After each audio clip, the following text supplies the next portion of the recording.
नीमच में उज्जैन संभाग के ट्रांसपोर्ट अध्यक्ष भगत वर्मा ने पत्रकारों से चर्चा के दौरान बताया कि कोरोना काल में लंबे समय तक बसें बंद रही। ऐसे में बस मालिकों की मांग है कि उनका 2.5 माह का टैक्स माफ किया जाए।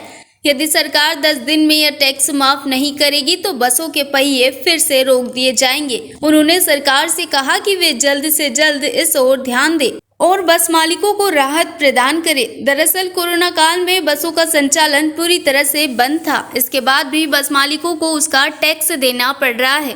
इससे बस मालिक काफी आक्रोशित है। समय समय पर बस मालिकों के द्वारा जनप्रतिनिधियों, मंत्रियों व प्रशासनिक अधिकारियों को ज्ञापन के माध्यम से अवगत कराया है, मगर अब तक इस मामले पर किसी भी तरह का कोई राहत भरा संदेश प्राप्त नहीं हुआ है।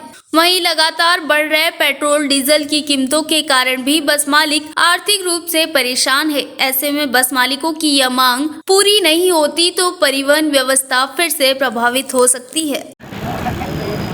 टैक्स माफ को लेकर के बस मालिकों और विभिन्न प्रकार के संगठनों ने प्रदेश सरकार से ये मांग करी है कि कोरोना काल का जो सेकंड दौर शुरू हुआ था, उस सेकंड दौर के अंदर लगभग 2-2.5 महीने तक बसें खड़ी रही।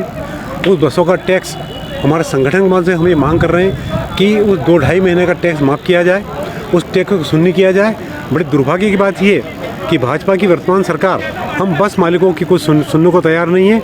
इस बात को लेकर के बस मालिकों ने इंटक सेंटर फेडरेशन के माध्यम से यह निर्णय लिया है और इसमें मुख्यमंत्री शिवराज सिंह चौहान को ज्ञापन दिया है कि यदि आपने हमारे 10 दिन के अंदर हमारा टैक्स शून्य नहीं किया तो ये बसों की हड़ताल के पहिए जाम हो जाएंगे। इसके लिए यदि किसी प्रकार की जनहानि किसी प्रकार होती है तो उसके लिए भाजपा की सरकार जिम्मेदार रहेगी।